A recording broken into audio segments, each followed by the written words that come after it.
Welcome to The Definitive Wrap, where we report the truth about American exceptionalism. We love our flag, we love our country, and we believe in America.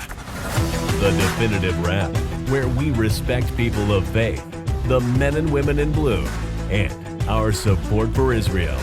And now your hosts, Bela Sebro, she's the nice one, and Alan Skorsky. He's not so nice. But together they are The Definitive Wrap. I'm Alan Skorsky with my co-host Bela Sebro, and welcome to The Definitive Wrap, where we discuss the news items the mainstream media just won't touch. The Definitive Wrap is proud to be the official podcast of VinNews.com. It was roughly a year and a half ago, at the very early stages of COVID, when I was at a Broadway show. It was about the Motown sensations, The Temptations. And I was sitting in the very last row, hoping the people sitting next to me didn't have this new virus thing that was going around. Well, that ended up being the last night Broadway was open, and the NBA suspended the remainder of the season.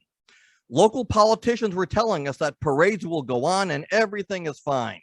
Then as people started to get sick, we were told that by the end of the summer, the virus would dissipate. Then the country basically shut down as there became a rush on toilet paper, masks, and sanitizers. Since then, the CDC and World Health Organizations started to get a handle on things, giving us guidelines about how to move forward. And for the most part, people complied, as most Americans saw this as a we're all in this together life-changing event. But it didn't take long until some TV doctors got the celebrity bug.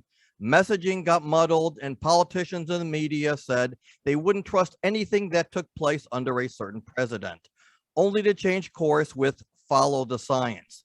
Today's guest is not a politician or a celebrity, but a prominent doctor, Richard Gunderman, whom Bela will introduce shortly, who has authored hundreds of articles and whose latest book, Contagion, goes through the history of viruses and plagues and will educate us about everything we're doing right, everything we're doing wrong, and why are some healthcare experts constantly changing their messaging, which only leads to more confusion and more mistrust from the American people. Bela? Thank you, Alan. As a germ-conscious person, and maybe even called a germaphobe by some, the term pandemic was not foreign to me. In my Eastern European ancestry, for example, there have been people in my family who succumbed to the Spanish flu. In fact, my father never knew his mother because she died of the Spanish flu. So I did spend a chunk of my life researching that pandemic, along with other pandemics in history. That it is frightening is absolutely no surprise. But I will say that for those who have not researched this topic, when COVID hit us globally, many people poo-pooed it and dismissed it as nonsense. And seemingly intelligent people said, oh, it's just like a typical flu. Not only that, but I remember in early March of 2020, there were again seemingly intelligent people who said, this is not a pandemic, but a pandemonium. And a short while later, the serious complications, hospitalizations, intubations, and deaths began to ensue. And still there were people who refused to socially distance, wear masks, and follow guidelines and protocol. What's impressive is that there are photographs of people who wore masks during the Spanish flu, and there certainly was no social media to inform people as readily as today about the dangers of a pandemic. And in the summer of 2020, just when things seemed to get better, a short while later, we were told that we are now in the second wave of COVID. There were vaccines that were starting to come out. There were those who refused the vaccines. They refused to be jabbed. But those who were vaccinated felt like they were breathing a breath of fresh air. I remember as soon as I got my second jab, that's what I call it, I was like, okay, party time. Now I know of people who, although vaccinated, are testing positive for the Delta variant. And there are other variants in different parts of the world that are hitting the US. So how did this all begin? How dangerous is a pandemic, especially COVID? And what does the future look like? This and other questions will be answered by Dr. Richard Gunderman. Dr. Gunderman is a Chancellor's Professor of Radiology, Pediatrics, Medical Education, philosophy, liberal arts, philanthropy, and medical, humanities, and health studies at Indiana University. A distinguished medical doctor, author, and historian, he has written more than 800 articles and 15 books, his most recent being Contagion, which I couldn't put down, called Contagion, Plagues, Pandemics, and Cures from the Black Death to COVID-19 and Beyond. Dr. Gunderman, welcome to our show. Thank you. It's a pleasure to join you. As I intimated earlier, I've always been fascinated by the subject of pandemics. I read much throughout the years about plagues and pandemics, and your recent book, Contagion, was, oh my gosh, it was a page turner. I just couldn't stop reading. I wouldn't even take breaks. Can you give us a brief synopsis on the history and science of contagious diseases, specifically from the perspective of how it's transmitted and how it runs its natural course on humans? Boy, that's a great question, and there's a lot of history and science there to cover. But let me say to begin with that we know for sure, based on archaeological remains, that infectious diseases have bedeviled human beings since long before people were writing history. We can tell that from remains in graves. And as soon as people started writing history, we have pretty detailed accounts of pandemics that ravaged villages, cities. Some may know Thucydides' History of the Peloponnesian War, about the battle between Athens and Sparta in ancient Greece. We tend to think that battles and wars are decided by armaments and strategy, but the outcome of that war was probably based on an epidemic that struck the Athenians and basically rendered them unable to continue the conflict. So these pandemics and epidemics, more broadly speaking, infectious disease, they're really interwoven with human history. I think we've tended to overrate politics and warfare and probably underrate infectious disease as one of the most important factors in the course of human history. But Doctor, one of the things that you wrote about in your book, I believe it's called the cytokine storm, and you mentioned it a few times. And I bring it up only because there were tests early on to see if people had antibodies in their system, and then there were shots given to kind of build up an immunity. But according to, in your book, you write that the cytokine storm, it's when the immune system aggressively fights back and can actually cause more harm and damage. And this is something that I did not hear from any of the doctors that were doing interviews on any of the cable shows.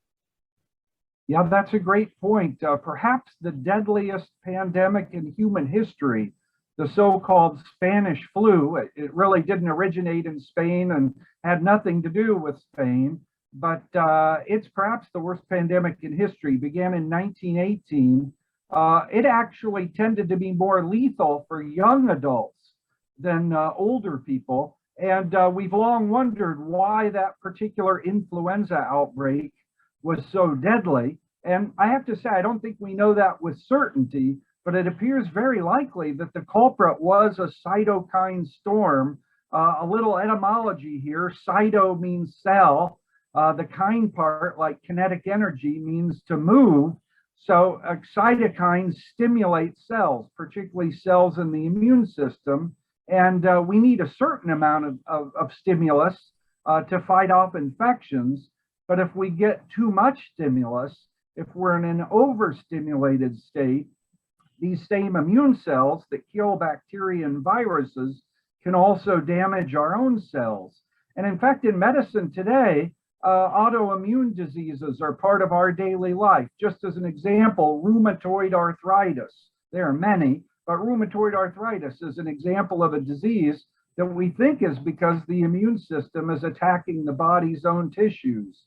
So the immune system is a great friend to every one of us, but it can go awry, it can malfunction, and the consequences can be rather dire. And it's quite probable that the cytokine storm is at least playing a role in the deaths and serious illnesses we're seeing today due to COVID-19.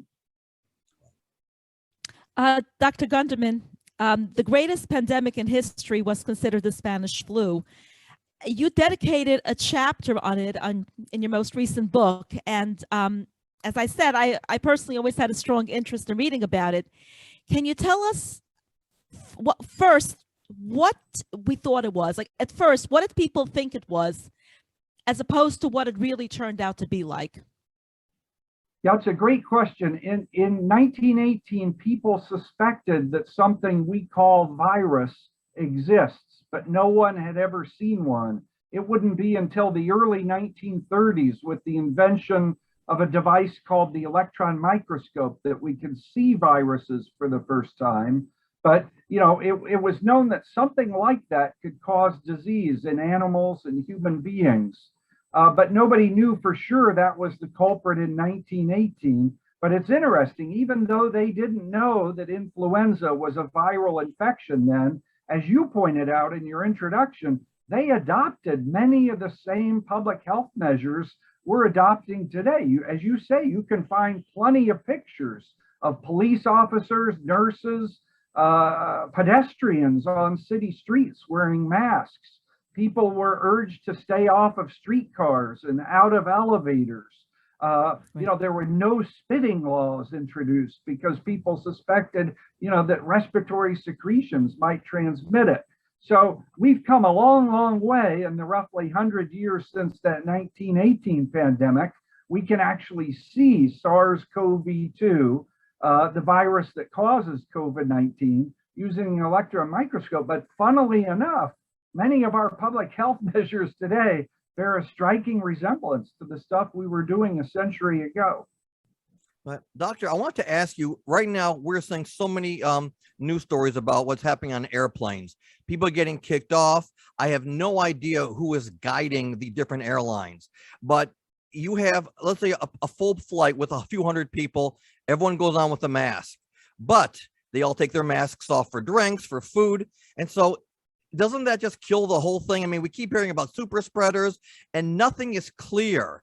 Can you tell us, are we being told everything, or are we just kind of going with the flow and every airline adopts their own guidelines?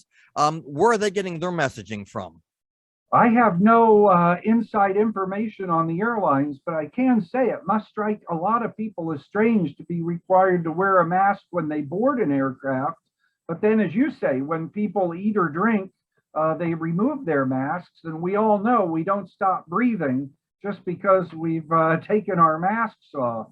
So what we're dealing with is an imperfect way to try to reduce the transmission of infection. We simply can't prevent it entirely, with the cloth masks or surgical masks you see people wearing every day.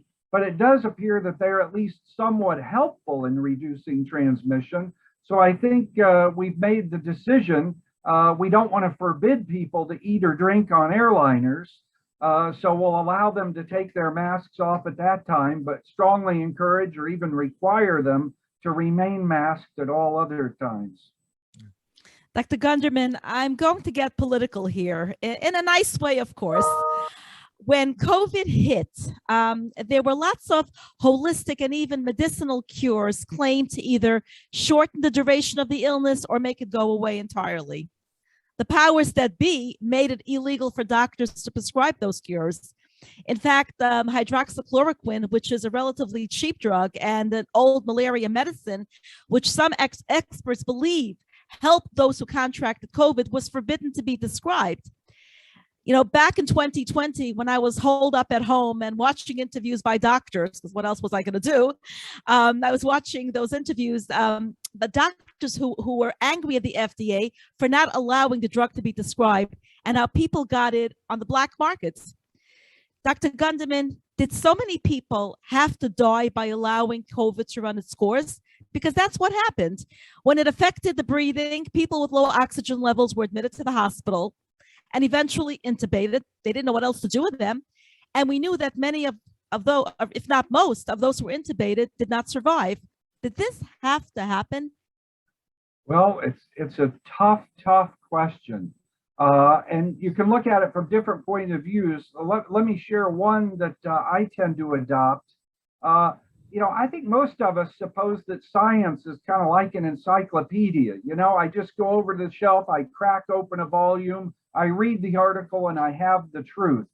But, it's worth reminding ourselves that 24 months ago, nobody had ever heard of SARS-CoV-2 or Right. COVID-19. Right. And at least the way I think about science is not so much a received body of truth, but kind of an approach to inquiry, to investigation, a way of trying to, develop new understanding, acquire new knowledge. And we were dealing with something that we knew very little about. There are some other coronaviruses that cause human disease, but the viruses can differ from one another in pretty dramatic respects. I mean, the Delta virus, for example, the variant turns out to be pretty different from the original virus we were dealing with.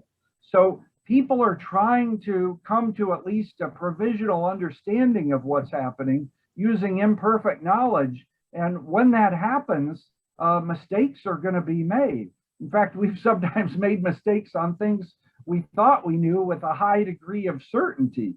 And I would just say, I think those of us in the health professions, in science, epidemiology, and so forth, we should not pretend to know what we don't know.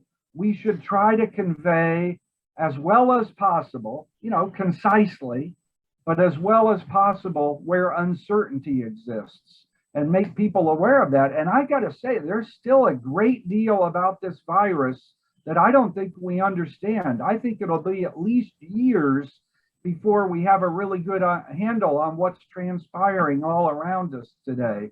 And I wish there were a shortcut, we could just go straight to the answer, but at least we know a lot of very bright people with good hearts are working on the problem and trying to help us develop a deeper and more accurate understanding.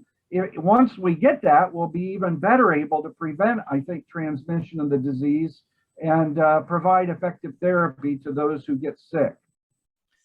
But with regard to hydroxychloroquine, I'm sorry, I know you want to ask the question. I just want to get back. But with regards to hydroxychloroquine, which I mentioned before, why were doctors not permitted to prescribe it? Well, in the U.S., the Food and Drug Administration regulates the introduction of new pharmaceuticals, new drugs, new medical devices. And basically, you've got to show, A, that a new drug isn't harmful, and B, that it has some level of effectiveness. And I think the idea that you would use that drug for this indication, this type of a disease, was so new, people felt we just didn't know, could it be bad health consequences? We just didn't know whether it was safe and effective. And so that's going to be the situation anytime a very new disease arises. And lots of doctors, my colleagues, confronted with patients who are very sick or dying, I mean, deep in your heart, you want to do something. It's very difficult to stand by and feel like you're doing nothing. So people try different things. Sometimes those things turn out to be effective, sometimes not. Here's an example of something surprisingly that turned out to be effective. In some cases, turning patients prone. That is, not having them positioned on their back, looking up toward the ceiling, but face down on a bed actually turns out to be of some value. Who would have ever imagined that the patient's posture in the bed could be effective? But that's an example of something, with very little risk that turned out to be of value to at least some patients. Doctor, also in your book, you had mentioned that there are other contributing factors like one's diet and one's health. And it brings to me to think that there are a lot of people, and again, I judge nobody. I took both shots, but I'm not judging anyone who's afraid or concerned. But we know that in certain minority communities, there's just mistrust of government, going back to the Tuskegee experiments. And we also know that in some of the poorer neighborhoods, they don't eat as well. So based on the things that you've written about, these are certainly contributing factors why in minority communities, there's a higher rate of contraction, but it's not really being addressed, or at least I haven't heard it being addressed much by the doctors, either because they're afraid it's politically incorrect or who knows what else. But I don't know what your thoughts are on that. I think when we think about health status, we often think about things like, do you have a doctor? Do you have a hospital nearby in case you get sick or injured? But in fact, two of the biggest predictors of good health and longevity turn out to be socioeconomic status and education. Now, you could speculate about why that's true, but it's simply the case. People who have more wealth and people who have higher levels of educational attainment tend to be healthier and live longer. So individuals who, as you say, are poor or perhaps haven't had the opportunity or for whatever reason didn't pursue education to the same degree, they do tend to be sick more often and to die sooner. And that's certainly related to things like cigarette smoking, obesity, rates of diabetes. I mean, there are a number of what you might call behavioral habits or lifestyle habits that we adopt that can have a huge effect on our health. And there is just no doubt. I mean, the biggest risk factor for getting seriously ill and dying is probably simply age. People of advanced years, over 65, over 85 are at bigger risk. But another series of risk factors is, for example, obesity, chronic respiratory disease that you could get from cigarette smoking. And this is a very big factor. We like to think that infectious disease is just that bad virus. If we could get rid of that virus, problem solved. But part of the problem is our own state of health, the function of our own immune systems. And, where possible, we can do good in our communities by encouraging people to eat better, exercise more, take better care of themselves, make available opportunities for them to do so. Is there a grocery store with fresh produce, within reasonable travel distance from where somebody lives? If we can take that sort of thing more seriously, we'll not only be in better shape for COVID-19, we'll be in better shape for the next epidemic. And even if we don't have another epidemic or pandemic, people will tend to lead longer, healthier lives. So it's a win-win. Dr. Gunderman, infectious disease doctors have a tough job. Not only do they diagnose infectious diseases, treat them, but they forever seek ways to eradicate them. And over the years, they've been successful doing so, to the extent that nowadays no one needs the smallpox vaccine. And I recently heard that pediatricians are not vaccinating children for polio. I didn't know this until very recently. So my question is, how can we eradicate other contagious diseases going forward? Because there's so many that we're not. So what exactly have they pinpointed in eradicating smallpox that it's no longer necessary, now polio? I can't speak to polio. I just don't know that. But I do know that the last case of smallpox was decades ago. And we think that the virus that causes it only exists in a few very well-guarded laboratories around the world. So, that must be one of the shining success stories in the history of human infectious disease. That disease, in a way, no longer exists. I think a reasonable person could ask, well, why can't we do that with all infectious diseases? We'll find the bacteria, the viruses that cause human diseases, and we'll eradicate them, and we'll be done with infectious disease. The problem with that, of course, is you and I have, let's say, 50 trillion cells in our bodies. That's the number 50 followed by 12 zeros. By comparison, you have about 100,000 hairs on your head. So we're talking about almost inconceivably big numbers, but we think there's many, many more bacteria and viruses in our bodies and on our bodies than there are human cells. And of course, you just pick up a pinch of soil, from your front yard or in the park. The number of microorganisms in that boggles the mind. So the point is, bacteria and viruses predated us. They go back billions of years in the Earth's history. We perhaps go back a few 100,000. So we're never going to eradicate bacteria or viruses. In fact, we can't live without them. Viruses turn out to be a very important part of evolution because they can transmit genes between different organisms. It's quite possible none of us would be here had viruses not been ferrying genes back and forth between some of our, let's say, evolutionary ancestors. Similarly, our health depends on bacteria. There are some vitamins that are synthesized by bacteria in our bodies. We can't make them for ourselves. So we can try to attack or resist bacteria or viruses that are particularly harmful for us. Smallpox is probably, again, the shining example of a success in that regard, but we're never going to eradicate bacteria or viruses, nor should we attempt to. And by the way, you may have noticed antibacterial hand soaps seem to have disappeared. Why did that happen? Well, it's not because we think bacteria are good, but it turns out if you're washing your hands all day, every day with antibacterial soap, you're wiping out many of the good bacteria on your skin and basically clearing the ground for some bad actors to take up residence. So, you know, I still use antibacterial. I can't stop using it. We don't want to kill bacteria entirely. We want to kind of coexist peacefully with the bacteria and viruses in our environment. That's how I put it. More kind of a not warfare, got to get along with them, huh? An ecological or something like that metaphor would be better. So, Dr. Gunderman, in your book Contagion, which is available on Amazon and other booksellers, you wrote, and I don't remember the name, but it was an OBGYN from a few hundred years ago who discovered that washing your hands, and this is what you were alluding to, with soap and sanitizers will save lives.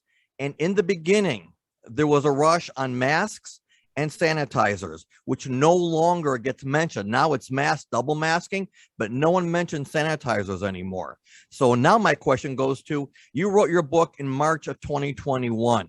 Between the time that you wrote your book and you wrote about COVID and today, what have you seen in changes? And if you were going to write a part 2, what would you add to that? Well, on the subject of masks and hand sanitizers, it's become very clear since the spring of 2020 that the principal way COVID-19 is transmitted is through aerosols, very, very tiny droplets, you might say, in the air we breathe. So if you really want to reduce its transmission, you got to protect us from the air we breathe, or at least the virus in the air we breathe. I'm not saying washing our hands or using hand sanitizers is unnecessary, but it pretty clearly plays a smaller role. And that was something I wasn't well equipped to say back in March of 2020, because it just wasn't clear at that point. And of course, there are many other lessons that have emerged in, let's say, the year and a half since then.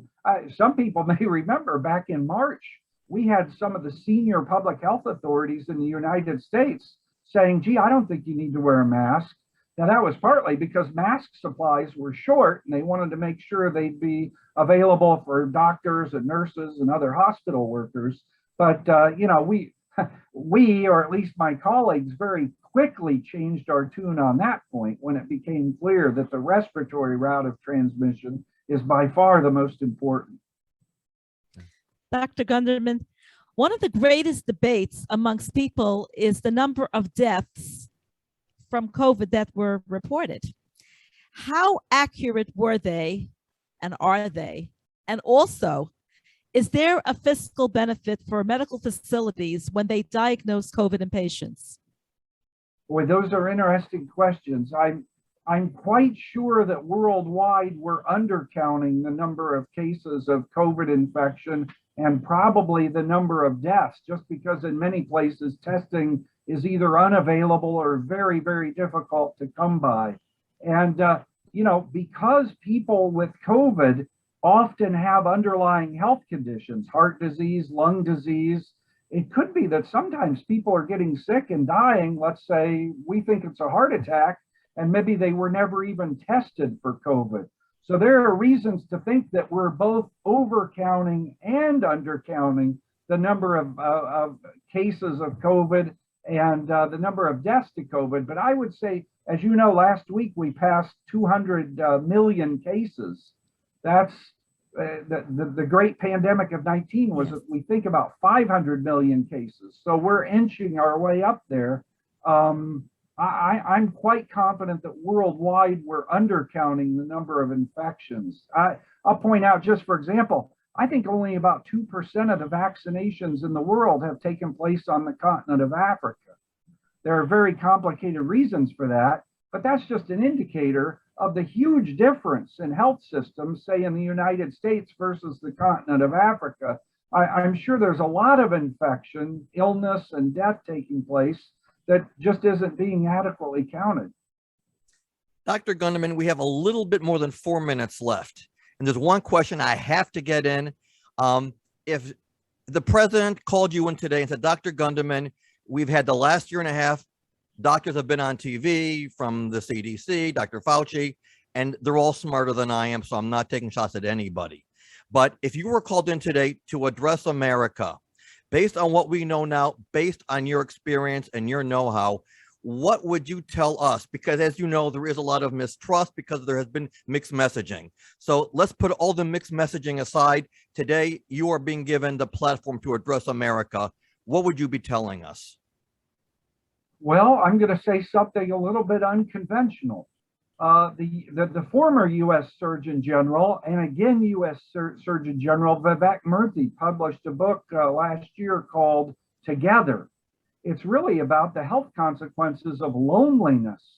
And he was making the case before the COVID-19 pandemic that the United States was in the midst of an epidemic of loneliness. You think of books like Bowling Alone by Robert Putnam. You know, people are hunched over their cell phones or, you know, their tablet computers, not out on front porches, you know, not going to block parties. We lead much more isolated lives than perhaps generations before us did. COVID-19 has put that loneliness on steroids, right?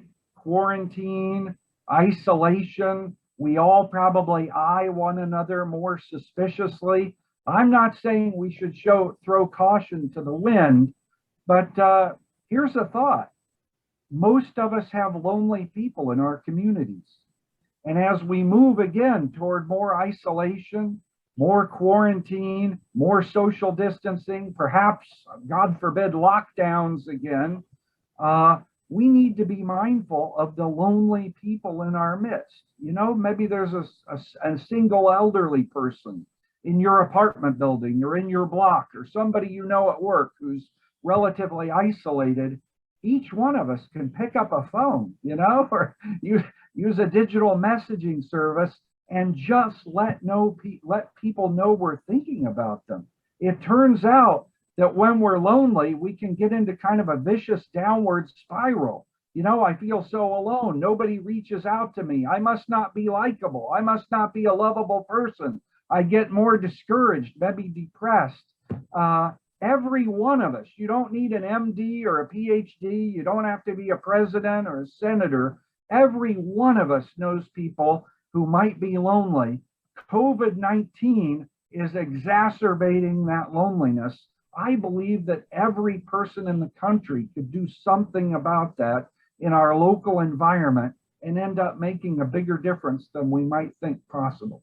That's a fantastic answer. Bayla, I know you had a follow-up. One last question that we have. I mean, this is amazing. This show is just great, but I have to get this in because I've always been wondering about that. Other than an underlying conditions or other comorbidities, why do some survive COVID who have comorbidities, who are actually very, very ill, while other healthy people don't? What do we know about that? This is just something that's just been bothering me since the beginning of COVID. Let me give you the short and honest answer first. I don't know. Some people smoke cigarettes their whole adult life and end up, 90 years old and get hit by a bus. Some people get lung cancer and die. Some people recover. The short answer is we just don't know. Now that does not mean we're entirely ignorant. We just throw up our hands in, frustration. But there's a lot about human health and disease that we just don't know. And I like that in a way because it reminds us that humility should be an important part of our posture in life. The world's a whole lot bigger than we are. And there's some things about it that we still don't understand. And it kind of puts us, I think, in our place as individual human beings and a species. Baylor? Thank you so much, Dr. Gunderman. Thank you for joining us today on the Definitive Wrap and sharing your impressive work and knowledge with us. Thank you to our audience for tuning in, and to vinnews.com for our show being their official podcast. Great. Thank you. Bye. Thanks for listening to The Definitive Wrap with your hosts, Bela Sebro and Alan Skorsky. Be sure to tell your family and friends they also can listen to The Definitive Wrap on Apple Music, Spotify, Google Play, and your favorite streaming service. See you next time on The Definitive Wrap.